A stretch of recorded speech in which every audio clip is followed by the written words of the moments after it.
There's people. Hi, everybody. Hey, JJ, how you doing? Julie, good to see you. Hey, everybody. Hey, Effendi, nice to see you here. That's cool. Mr. Wright, as always, pleasure.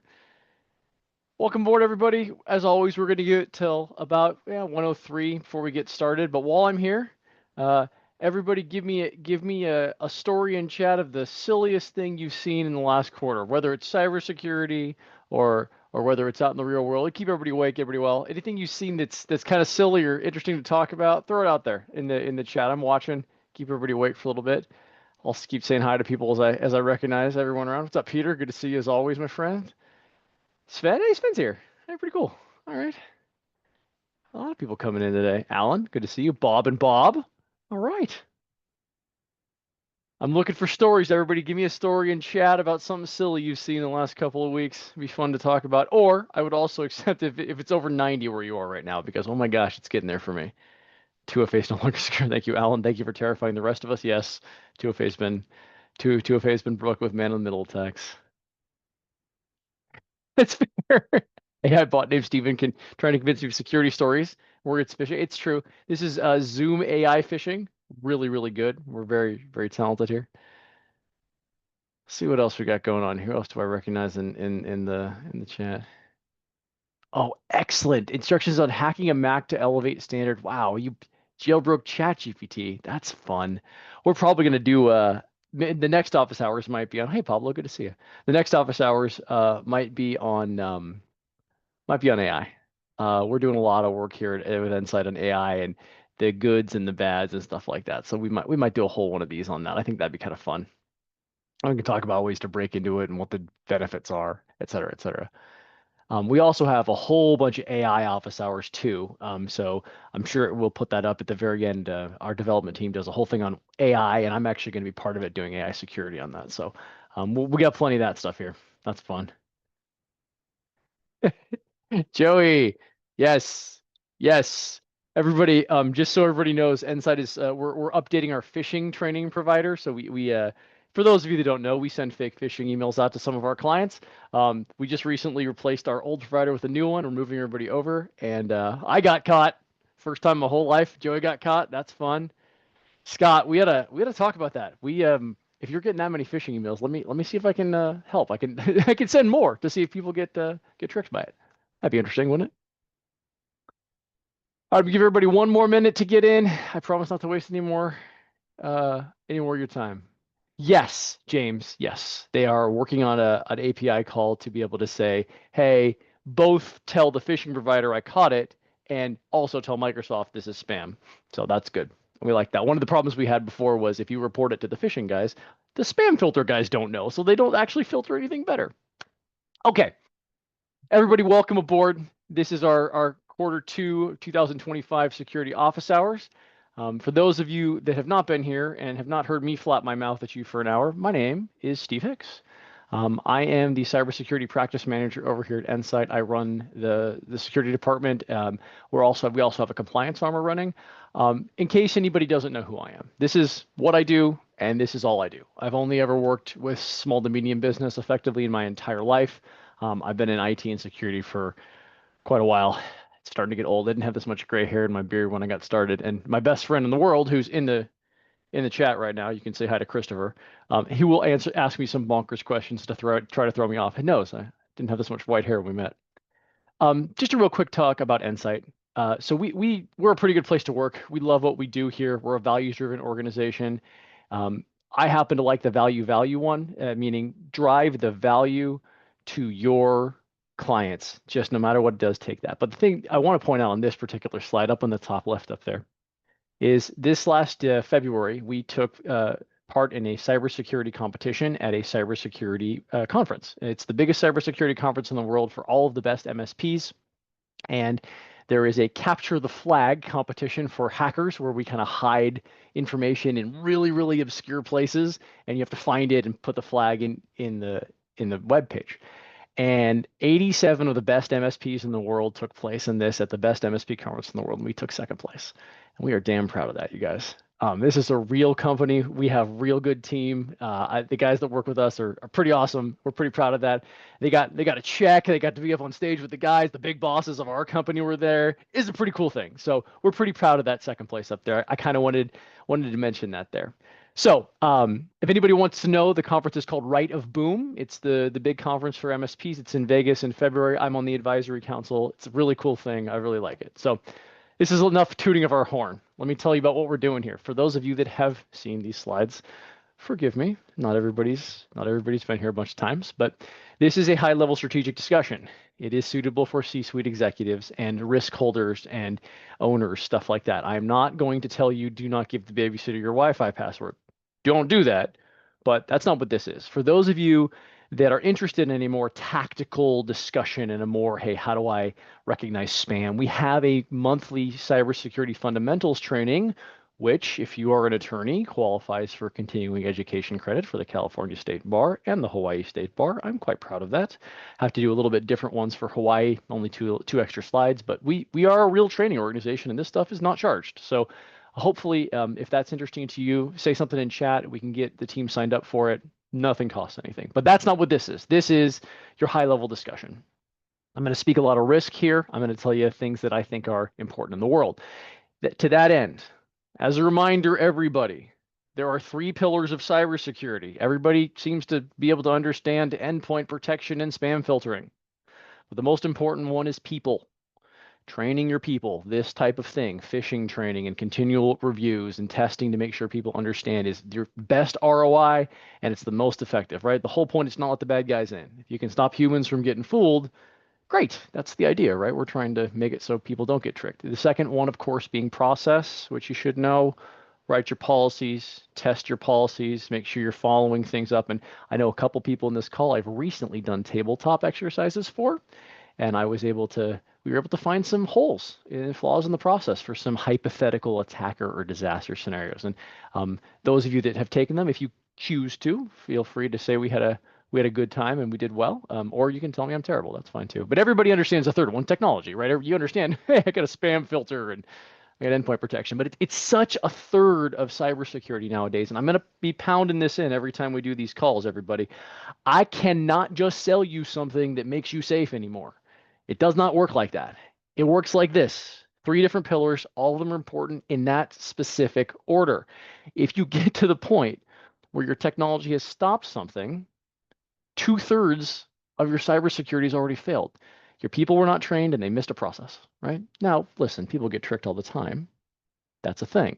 That's one of the reasons we have these meetings. But let's try not to get there, right? Let's try to save before we step in there. That being said, I've talked at you enough about that. Let's talk about the stuff that's important for this quarter. The first one, you guys got to know, Windows 10 end of life. So on October 14th, Windows 10 goes end of life. This will mean Microsoft no longer patches for security, and they don't provide any technical support for it. This is kind of a big deal. We wrote that twice for some reason. The problem also exists is that our third-party vendors will stop supporting Windows 10 too. Not that it's going to break. October 15th is not like the year 2000 bug, which of course also wasn't too much.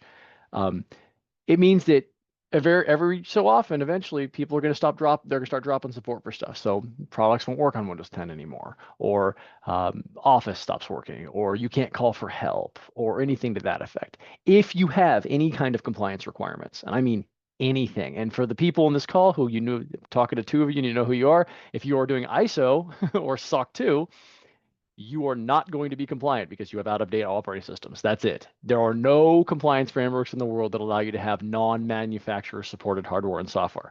This does not mean that you have to have an active warranty on something, although we recommend it. You don't have to. From a compliance standpoint, you have to be able to get help. And if I call up Microsoft or Dell or any of my security providers and they say, we're not helping you, that means 100% you're not compliant. And Christopher's right. Insurance companies also want to know it's very hard to be covered when you have old stuff. That's just true, everybody. So compliance and insurance, really, really big deal. If you are having old anything, that's a pretty strong indication that you're going to have some challenges. So that's what that means effectively for patching and support. Now, for us, we have a couple of different options at Endsight to help. And we do have a product called Zero Patch. Zero Patch is a product that releases security patches for old versions of Windows. It is a stopgap. I do not know that, so I do not think it works quite as well as, you know, Microsoft patching their own software, because it definitely does not. It's something, and it's a way to say we're actively doing security patches. But please know that there is no answer that I can give you that says, hey, we have end of life Windows machines or end of life third party applications. Like, say you have an older version of AutoCAD or Revit or Clio or any one of the other line of business apps that people might be listening to, NetDocs. Um, your insurance company and your regulatory body are going to say absolutely not. Um, in fact, all regulatory agencies now require continual audits, continual assessment, because the people and process portions are very important. You can't just buy something. In the same way, the technology portion of continually making sure your stuff's up to date does matter. And so our approach is we do have a little bit of a stopgap, but genuinely, everybody, it's be up to date. You're going to hear account managers, ours, or if you're not a client, one of your IT team should say, you have to update this stuff. And the reason is not only will it, of course, eventually stop working. Alan, I'm going to get to. I like that one. Not of course will eventually stop working, but uh, when a manufacturer doesn't support it anymore, even if it does work, you're going to have a real hard time getting coverage. So Alan says, what's going to happen to all the Windows 10 embedded systems and all the ATMs? Two interesting points about that, Mr. Mays. First of all, Microsoft has a version of Windows 10 called the Long-Term Servicing Channel, which has support to 29. That is probably what's going to be in ATMs. So they will still have support. It is a very, very challenging version of Windows to get. And everyone on this call, you probably don't have access to Windows 10 long-term servicing, right? It's a Windows Enterprise thing. It comes with a continual license you got to pay, all that stuff. And a lot of the embedded systems have this specific version of Windows, which we don't really have access to. Our organization has access to it as a testing capacity, but we can't even sell it, right? It's very, very hard. That being said, very large banks, very large elevator organizations, that kind of stuff can pay Microsoft for extended support. It is a thing. You can pay for a very specific thing. Now, Mr. Plunkett knows that ATM companies are going to Windows 11 because he knows. We'll just say that he knows that. So they're probably going to switch eventually. They're going to, if they don't, when Windows 7 went end of life, a lot of ATM vendors paid a very large amount of money to Microsoft to make a custom support agreement. That is, unfortunately, everyone, not something we have access to. So as much as I'd love to pay Microsoft to support Windows 10 for our clients, they're not going to do it. We're not big enough. Hopefully that's useful to everybody. I say this not because, listen, you're going to get hacked on October 15th, because you're not. Well, I hope you're not. That's my job. But know that you're on a deadline. And when that deadline passes, you're in murky water. So if you have any kind of compliance or insurance and you're answering truthfully, which you really should, because travelers started suing people for not, and the insurance industry is going that way for having false information on forms. They started suing for rescission of policy, meaning not only is your claim not covered, but you never actually had a policy, and here's all your premiums back. All the other insurance companies know that's fraud. That's one of the reasons we take our insurance reviews so very seriously in Endsight. So I think I've kind of beat that horse to death. But the point is, Windows 10 is coming. You got about 6 months. Please understand that there's a reason we have to do these things, and it's not your account managers to try to get more money out of you.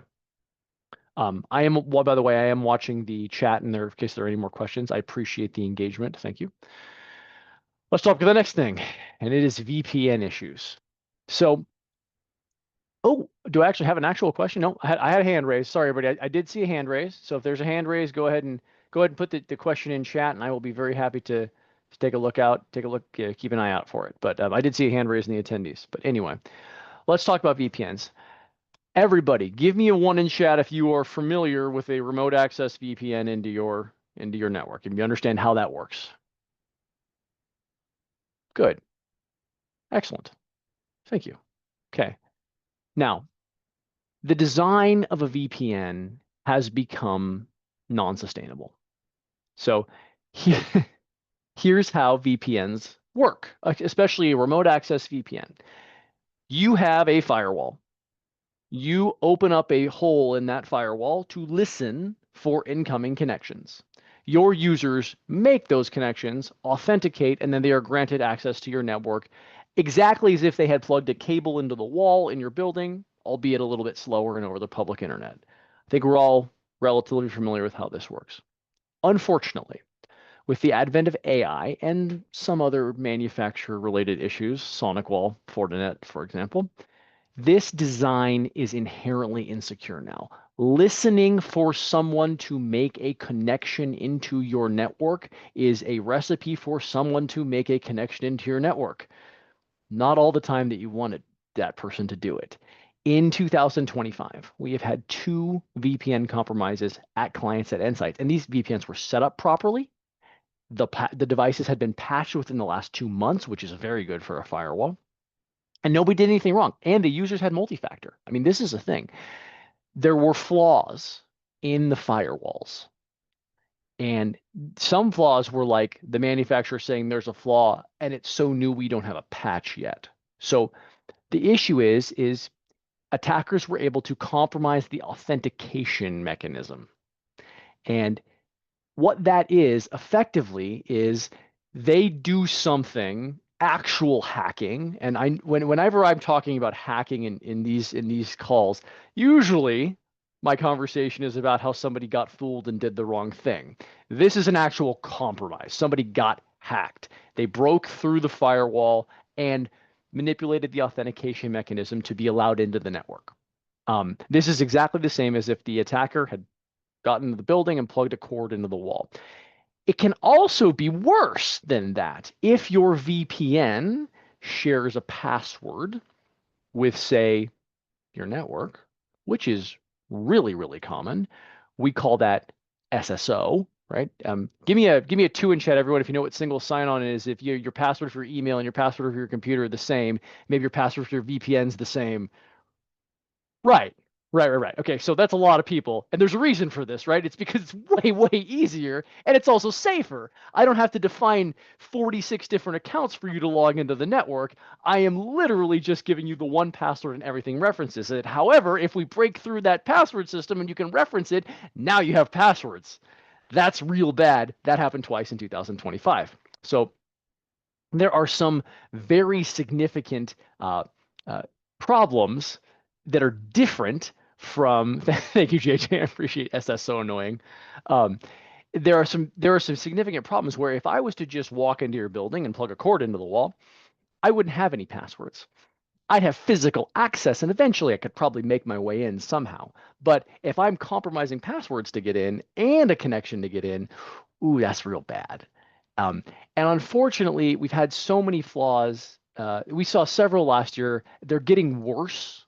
That the design of VPN is just simply no longer sustainable. So how do we recommend addressing this risk? The evolution of so first of all, let me back up a step.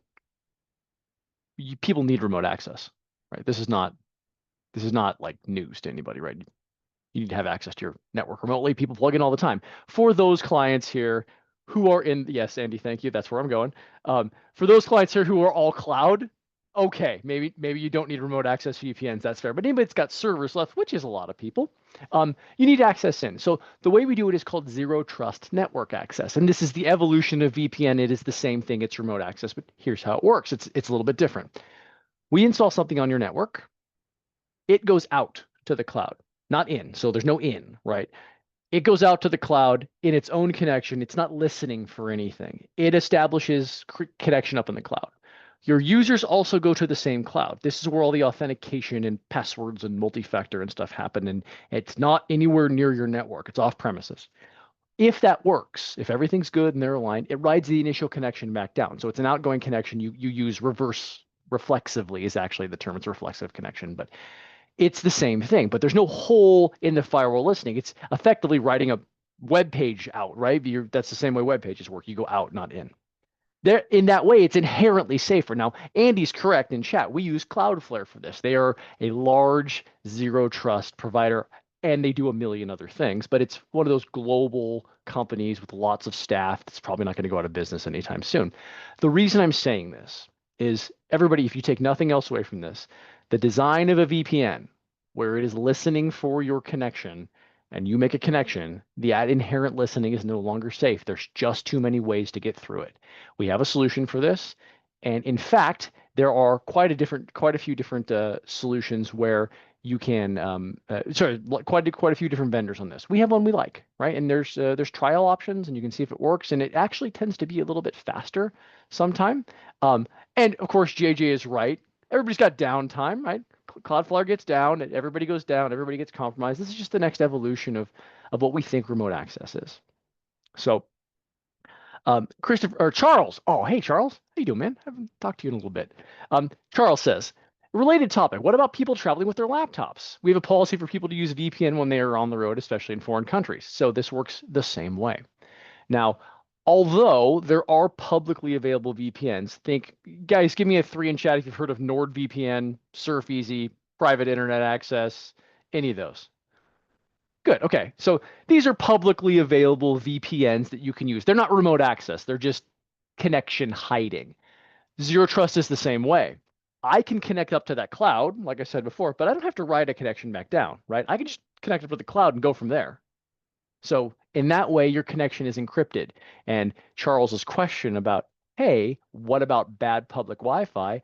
This would help. I'm not going to say it's going to protect you from everything because I don't know everything, but it would in fact help. So it works both as a remote access solution and a connection encryption solution. And honestly, it's a little bit faster than VPNs because you don't have the firewall in your office that's got to process all this stuff, right? It's just doing traffic rather than traffic and authentication and connections and all that kind of good stuff. And for everybody, give me a 4 in chat if you have heard uh, about my favorite VPN, the Hide My Ass VPN in chat. Yeah, we get those. We see those. So it's totally true. That is the name of a VPN. I'm completely serious. One of the things that our security operations center can do is tell us when somebody is using a VPN. In fact, if you guys have our endpoint and cloud, yep, that's what it is, Alan. If you have our endpoint and cloud solution, we may have called you and said, hey, this person's using NordVPN, but we've never seen him do it before. So one of the reasons we like Zero Trust, especially with Cloudflare, is I can say, hey, Security Operations Center, if they're using Cloudflare, we let them do that. It's normal. It's okay. There you go. Okay. I think there's any, JJ, I appreciate the commentary. I'm following you. Thank you very much. I do like Fortinet as well. That's the VPN topic. So everybody, just the thing to take away from this is the design of a VPN is no longer safe. It just isn't. I'm sorry, but there's a solution for remote access. It's inexpensive. It actually performs a little bit better, and it's currently, as of May 22nd, 2025, it's safe. It will not stay the same, of course. That's my job to keep you up to date on stuff, but it's there. All right, next topic. This one's fun. So Microsoft has started heavily auditing license usage in Microsoft 365. Here's how this works. Microsoft 365, their end user license agreement requires any user that uses a service to have a license for that service. That makes sense, right? You've got to pay for the thing you're using. But there are several things that Microsoft enables by just having one license because they are tenant wide. They are your 365 account wide. Great example is spam filtering. Spam filtering is kind of either on or off because the internet can only send you email to one place, right? You can't accept email from 2 places because you have to have a record that says endsight.net, you send email here, right? But if so one license of spam filtering will in fact turn spam filtering on for every user in your organization. But Microsoft can see that, and they can see that you're not doing it right. And there's a reason I am saying this, because a lot of the data security technologies, like things like conditional access, which is effectively global multi-factor authentication, it's more than that, but that's a good way to conceive of it, or blocking other countries. Say you can only log in from the United States, and I'm going to say France because France is fun, but whatever. You can only log in from these places. Those rely on licenses that are enabled with one, but required licensing for all. Microsoft has started auditing these. This is a very significant problem because not only can they demand the fees to get you correct, right? Here's all the licensing you should have paid for since you started using this, but they can penalize. It's in the agreement you sign when you set up Microsoft 365 stuff. The reason I'm mentioning this, besides the fact that it impacts security and compliance. So the issue is we've had lots of different changing logic in the industry around this. There have been some very, very large organizations like Kaseya that were recommending you just need one to enable the license. You just need one license of this, and then you turn it on, you can use it. That's never been legal. It's never been against Microsoft's end user license agreement. Christopher is correct. You are stealing. If you are paying for one license but using it for 30 people, it's theft. The fact that Microsoft technically allows it versus the fact that the agreement administratively says you cannot does not give you the green light. Um, we've had two clients already get letters from Microsoft saying we'd like to audit your stuff. Now, Microsoft has vendors that they let uh, use the Microsoft domain. They all have a V in front of it, and both of these were from vendors trying to do a free license review. And man, I am not interested in Microsoft or their vendors auditing my clients' licenses literally ever. That's our job. But they can demand a review. It is within their rights. And they now have automation and AI. Thank you so much for that. To make sure that you're doing the right thing based on a bunch of different indicators and a bunch of different stuff. So they can see if we're not doing licensing right. There's a reason I'm mentioning this. When Endsight does our security department, when we do our cybersecurity reviews, we check this stuff. We check to make sure you're using the security technologies we'd like. But it's always a good idea to make sure you're compliant license-wise because the fees can be 3 times what you would have paid in licensing, which, believe it or not, is actually less than it used to be. It used to be $20,000 a violation back in the early 2000s when I was doing on-site IT myself. We had one of our clients audited. It's $20,000 a violation. They had, I think, 10 or 15 different violations. It wasn't that they were breaking the rules. They couldn't provide proof of purchase. This was before software as a service happened. They couldn't provide the proof that they bought these things. They fined them like, I think it was $200,000. And that, for a small business, man, come on, that's painful, especially in like 2004. That's a lot of money. So just as a heads up on this, the security tools we recommend are always global, right? I want group-based security. I want everybody to have it. I want only exceptions. I don't want opt-in. I want opt-out. You get it, accept these people rather than turning it on. This comes up a lot for security is to make sure your licensing is correct. And it just happens to be an important one.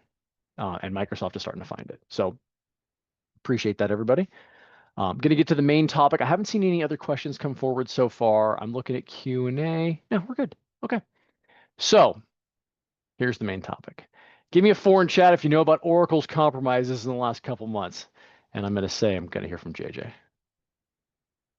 Ooh, nobody yet? Okay. All right. Here we go. All right, check it out. Listen, I am aware almost nobody, if anybody, in this chat is an Oracle customer. But I'm going to get to why this is important. In the last 2 months, Oracle has experienced 2 incredibly significant data breaches. No, actually, well, technically, yes, Oracle does own Java. That's true. Sven, thank you for that. That's fair.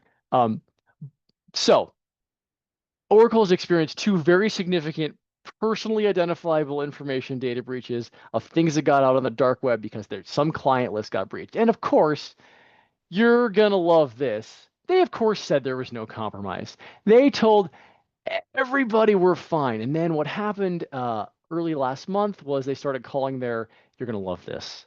They started calling their high value clients, the ones that spent a bunch of money, and said, maybe there was a breach. That's so shady. I couldn't be less happy about only calling the clients that give you lots of money to tell them there's an issue. Come on. Especially after twice saying there was no issue.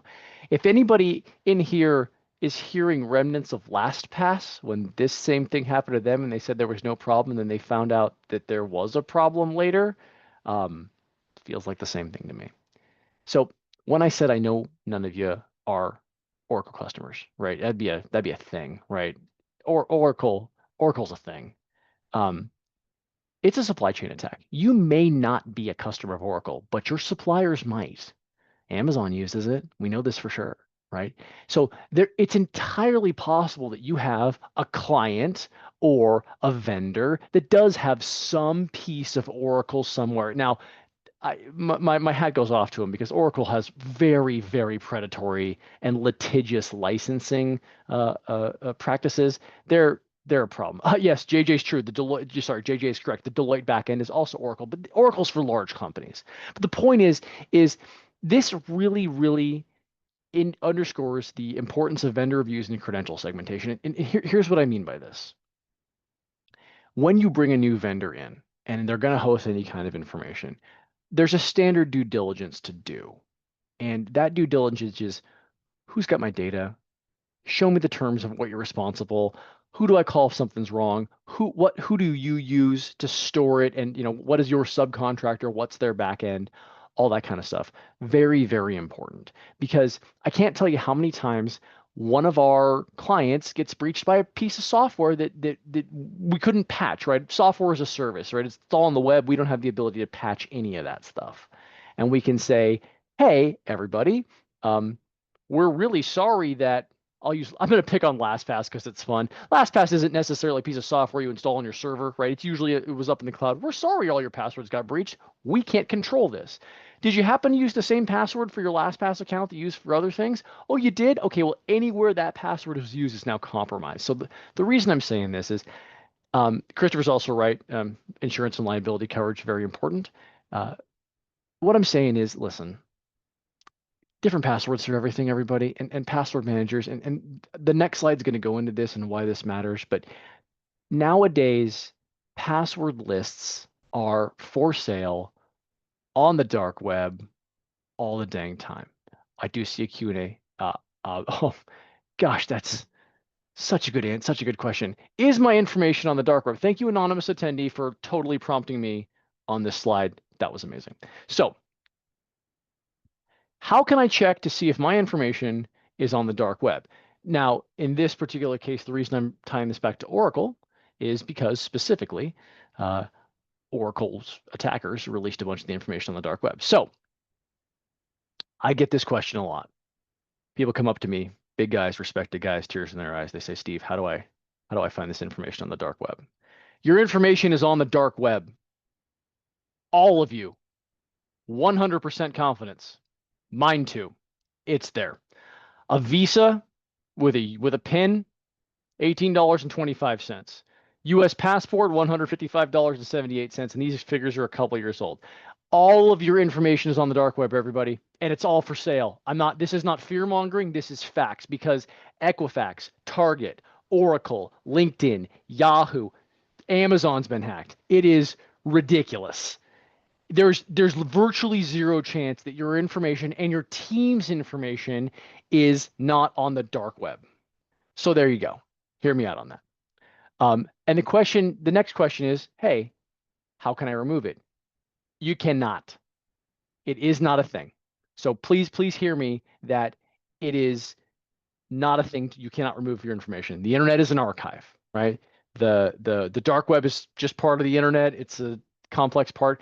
But everybody, give me a 5 in chat if you happen to remember a couple years ago when UC Davis had an image of a police officer pepper spraying a seating protester. It was on the internet. This is a thing that happened. Appreciate that, JJ Effendi. Thank you. Little bit of backstory. There were some protests at a university in California, and there's a couple of pictures and video of a police officer just casually pepper spraying seated nonviolent protesters.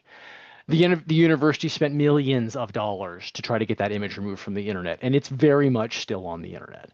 And if they can't do it, we can't do it. So the reason I'm telling you this, what does this mean?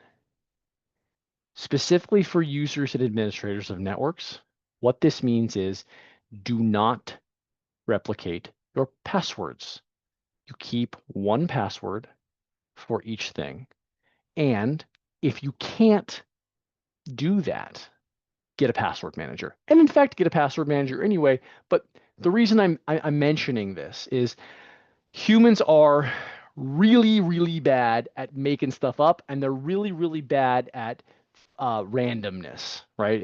There's been there are several famous studies about flipping a quarter versus writing down what a quarter flip would be. Humans are not great at randomness, right? Password managers are super important, and Joseph just said it in chat. I appreciate that, Mr. Rogers. Um, I cannot tell you what my password at Endsight is. I don't know it. It's in my password manager. I use a PIN to log in, and you couldn't get it out of me because I don't know. Everything I make is a randomly generated password everywhere. I'm going to ask someone to type this in chat for me because I know a bunch of people have heard this before. The two ones we use at Endsight, we use 1Password at Endsight locally. This is actually what we use. This is the piece of software we use. It's great. It works just fine for us. I personally use a password manager called Bitwarden. And if I know Mr. Rogers or Mr. Wright would be happy to type that for me in chat, I'd appreciate that. There are other password managers out there. But the point is, I would stay away from LastPass. I know I've been picking on them for a little bit, but your passwords, your information, your phone number, your address, your email address are all publicly available, and I would bet your social security number too. There have been quite a few instances in the recent past of voice phishing, which we abbreviate vishing because we're very, very creative, where somebody calls up and says, "Hey, I'm your grandson, please wire me money. I need to get out of Thailand or whatever. Please help me change my ACH account with HR." Somebody having your phone number is not good enough reason to give them your information. Somebody having your email address is not a good enough reason to give them your information. And if your passwords are repeated, they will be used. It is orders of magnitude more trivial to go through a password list of something that's been dumped on the dark web than to try to brute force every possible combination of letters and numbers, right? So I'm saying this, and I'm using Oracle as an example because this is really important for your users and it's really important for your environment. Please do not replicate your passwords anywhere. 1Password for one thing. Please use a password manager so your passwords are nice and long. Long is always better than short, no matter how many special characters you have in your password. It's kind of immaterial at that point. And honestly, just be vigilant, right? So that kind of ends the big parts of this one. I really want to go back to the people process technology thing, right? We have a cool little house graphic here that I like using. Nobody in the world thinks your fence is going to keep people out of your house. Like that's silly. Just like a password. And I know I've been getting on passwords. Sarah, I got you. I'm going to be doing passwords in a second. I appreciate that question. It's coming in Q&A. I see it. Um, no one thinks this is the only thing, right? There's so many other things you got to do to keep yourself safe. And there's nobody that thinks that like locking your door alone or bolting your windows or anything keeps your house safe. The same things don't keep your business safe. And look, at Endsight, we have a process for this. If you need help with the layered defense in depth, get your account managers or call your sales rep or whatever. And I bet you I can get Aaron to put up a little poll right now that says if you'd like assistance with us, let us know. There you go. Thanks, man. Great, really good timing. Um, Biggest deal I usually work with on stuff like this.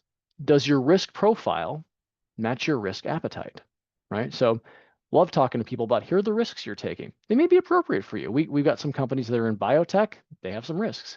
We got some companies that are in finance. They have different risks. We got legal. They have different risks, right? We have construction. They have different and usually fewer risks, but making sure that you're spending money appropriate for the risk appetite to make sure your risks, the risks you're actually facing, are equivalent to the risk you want to face. Very, very important. And we can help. We can help remediate that. That's my entire sales pitch on this whole thing. So in summary, before I get to Q&A, and I've got quite a few, so thank you everybody for the presentation or for the participation.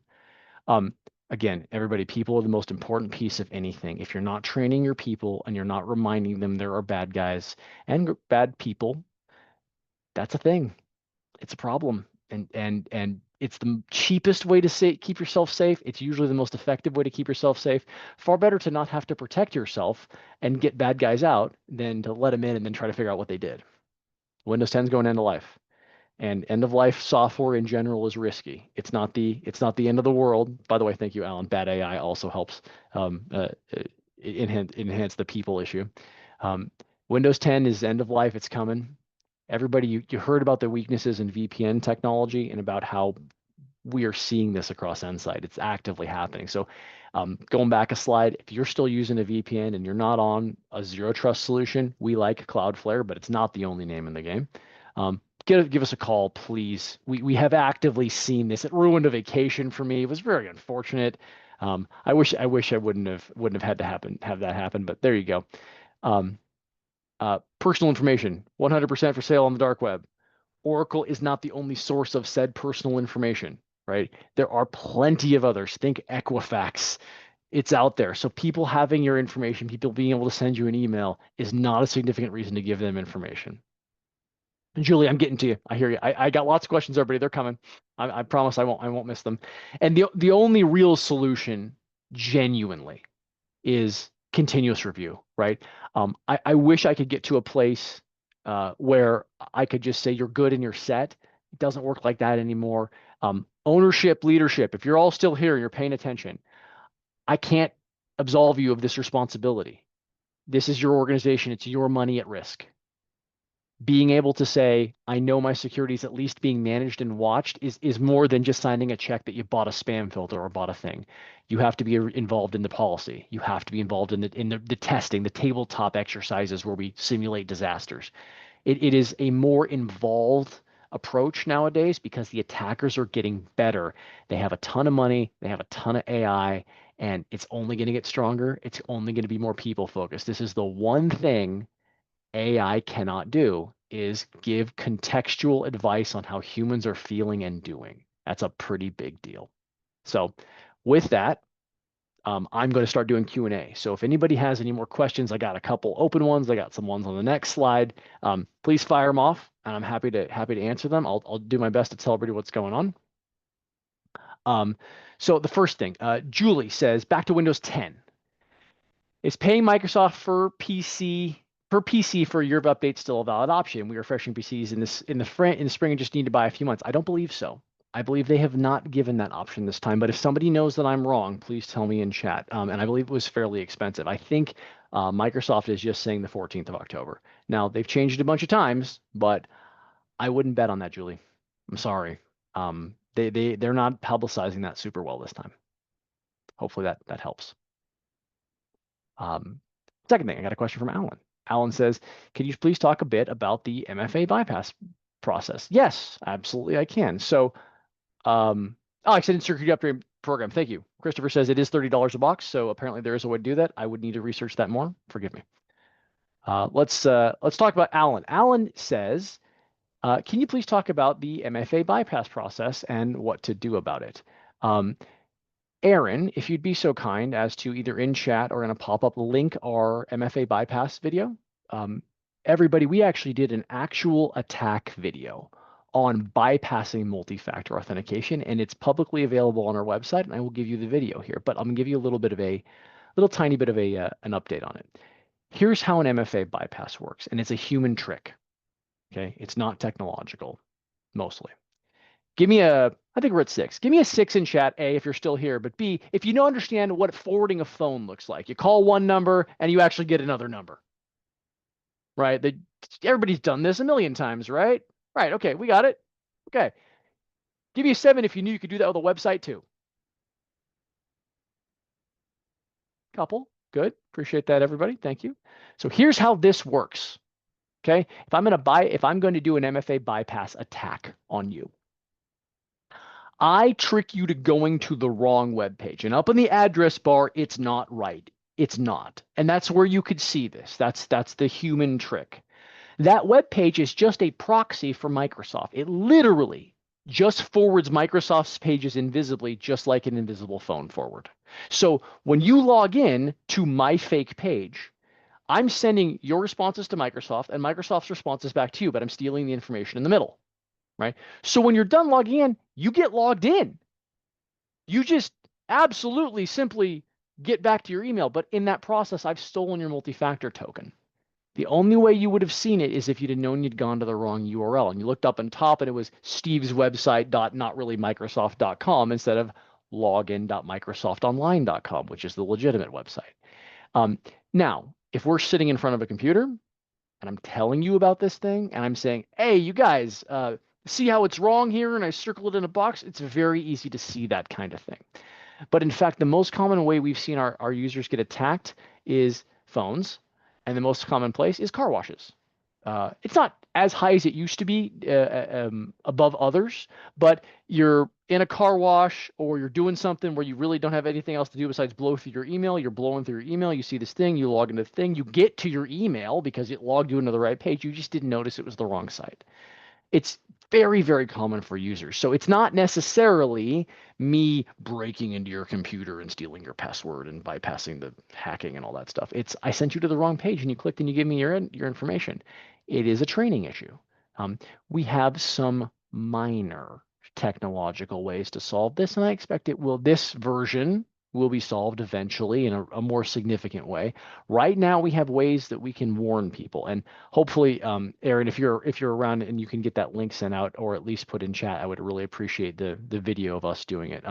The one Anthony and I did that we did in office hours almost exactly 1 year ago. So, Alan, thank you for that. That's a reminder, everybody. We do have an office hours entirely on multi-factor bypass, and it's right there. You're the best. Thank you, Aaron. That was fantastic. So that is how multi-factor works. And if you want to see the video, we actually did it real time. We broke into somebody's account real time. And please, I actually like talking about this because it's fascinating. If you watch the video and you have more questions, send me an email if you want more explanation on it because it's really a fascinating topic. And we do have some protections against it, but you'll see they're not huge. They're just visual. It's like, don't do this rather than stopping you. Cool. Okay. That's all the uh, live questions I see. I'm going to go to some pre-submitted ones, but if anybody needs anything else, let me know. We got 14 minutes left, so we're a little bit early. The above URL has been referenced by McAfee. Thanks, JJ. Appreciate that. That is, in fact, Endsight.net. That is actually our site. That is the right URL. But that level of suspicion makes me happy.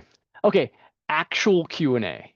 Things were submitted personally, and I got a question previously about password resets. Salesforce asked me to change my password constantly, which is annoying, agreed. But Microsoft 365 never does. Something in the middle is probably ideal. What's the recommendation? How about 2FA for 365? These are spectacular questions. Okay, so there is a difference between what the government says and what is actually feasible in the real world. But I'm going to give you both on this one.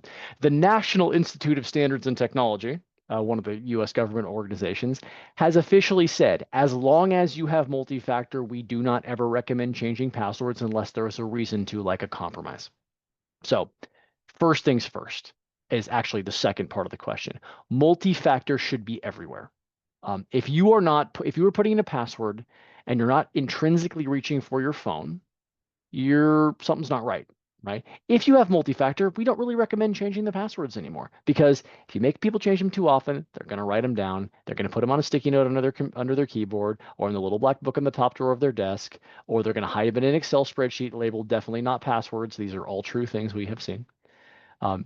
Now, interestingly enough, for those of us who are more technical here, give me a 7 in chat if you are using Windows Hello on your login, like your fingerprint, a PIN, a face recognition, anything like that. Cool, we have a couple of people that are doing that. We are doing that at Endsight as well.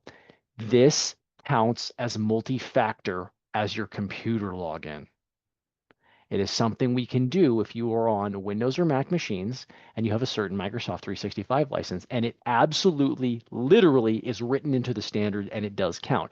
So that's awesome because you're changing either your PIN, which is not your password, or like your Face ID, you can't change that, or your fingerprint. That stores that data in the computer itself, not on the cloud. So it only works for that computer. And it doesn't actually go up. So JJ doesn't actually go up in the cloud or anything like that, right? It stores it on the TPM on your computer. Best part about that is it only works for that computer, only for that PIN. So it is something you know and something you have. Multi-factor on the desktop. Pretty nice. There are other ways, of course. For Salesforce, I'm certain they have MFA. Absolutely 100% certain they have MFA. So I would make sure that your MFA is turned on, and then I would have Salesforce not reset passwords, right? Unless there's an attack, something like that. The general guidance, everybody. If you can multi-factor, password resets, password expirations are no longer required. Since not everything supports multi-factor, standard guidance is a year. That's kind of flexible. There is no hard and fast rule on how often to reset passwords. MFA is a hard and fast rule. In 2025, every single password should have multi-factor associated with it, just in general. That's just it. Hopefully that's good. Hope that helps. Okay. Next question I have is how does AI integrate with IT security? So I do want to do a little bit of a quick check stand here because IT security and MFA are here. You should see that we actually have a webinar on this, and this is a QR code, which I also have a question on. I'm going to skip back 2 slides in a second, but we do full-on AI webinars just like this. I'm going to be part of it with the development team. We're going to talk about AI security. So I will come back to this slide. Everybody, go right ahead. Thank you, Carol. I'm glad that was nice. I'm gonna go back to this slide, but know that this slide's coming, so you can scan the QR code or just type that in or email Aaron, or we'll do a poll in a second. How does AI integrate with IT security? So the most basic answer I can give at this point is that AI is an incredibly good search.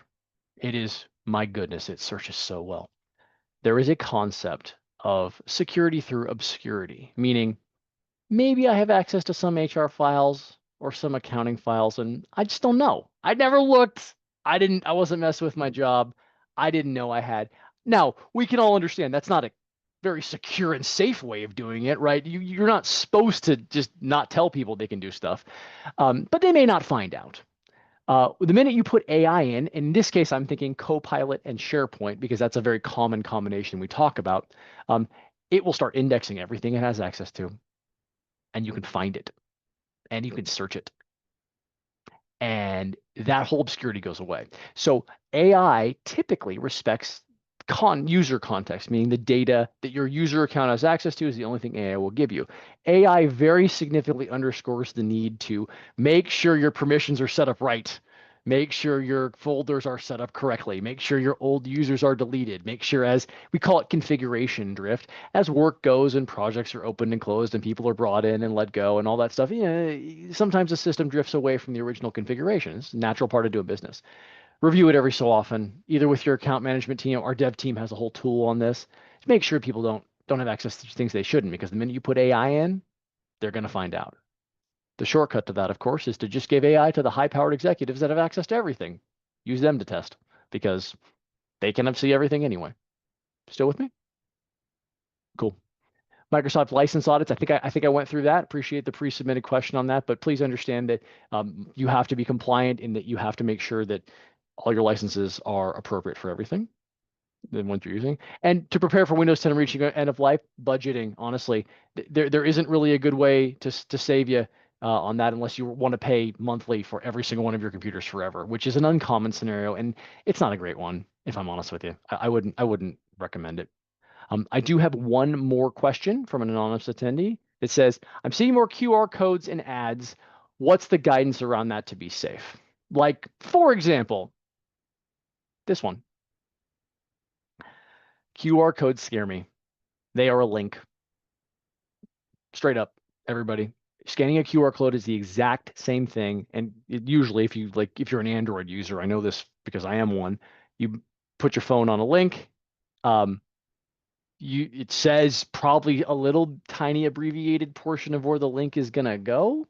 But the truth is, you're effectively, Christopher's correct, you're clicking on a blind link. You're just clicking on a link, which is exactly what we don't want you to do in phishing emails. So when it comes to QR codes, I would not be scanning QR codes unless you are absolutely certain that they are correct. Now, I hope you trust the Endsight team enough and me enough to know that this is probably a legitimate QR code link.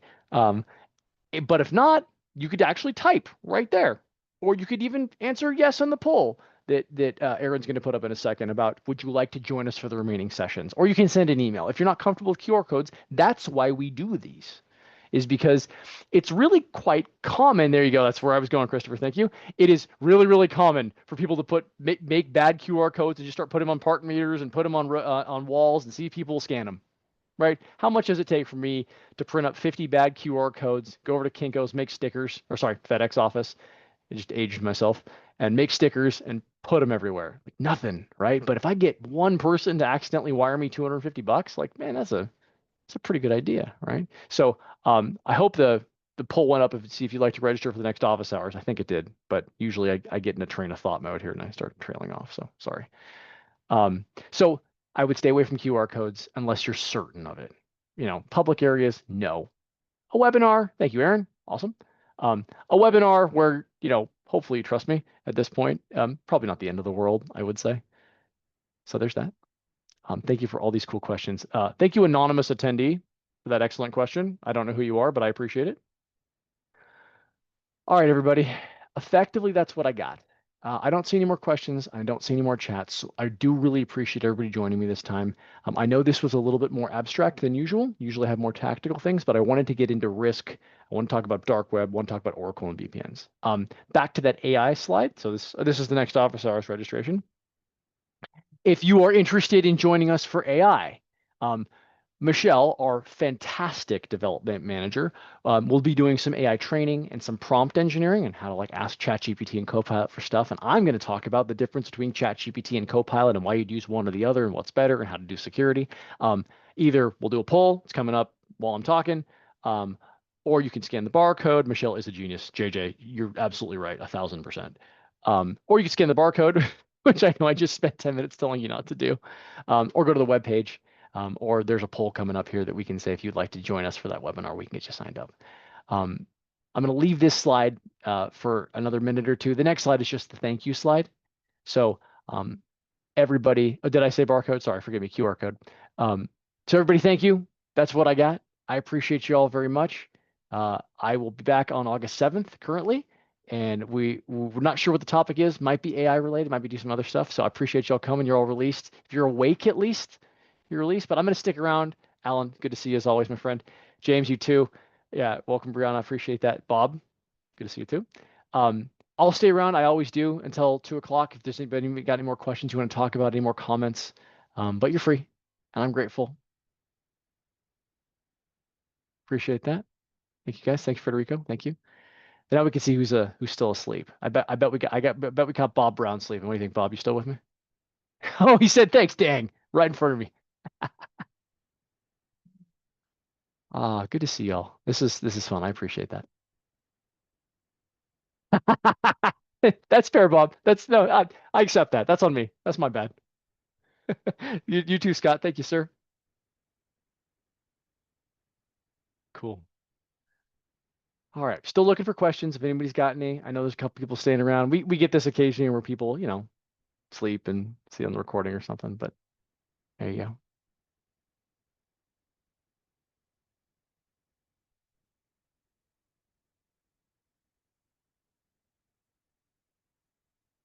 Oh, Carolina. Hey, I didn't say hi to you. Hope you're doing okay. I hope the city's doing all right over there. Haven't talked to you in a while. Hey, Sandy's awake. Hey, look at that. Listen, if I kept you awake for an hour talking security, I'll take it. That's a success.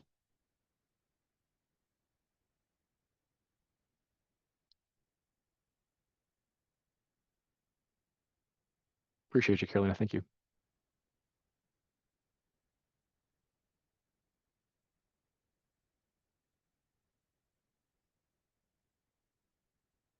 Stay here for another minute or so. Make sure I don't see any more questions. But as people filter out, I'll just say have a good day, everybody. It's nice to have you.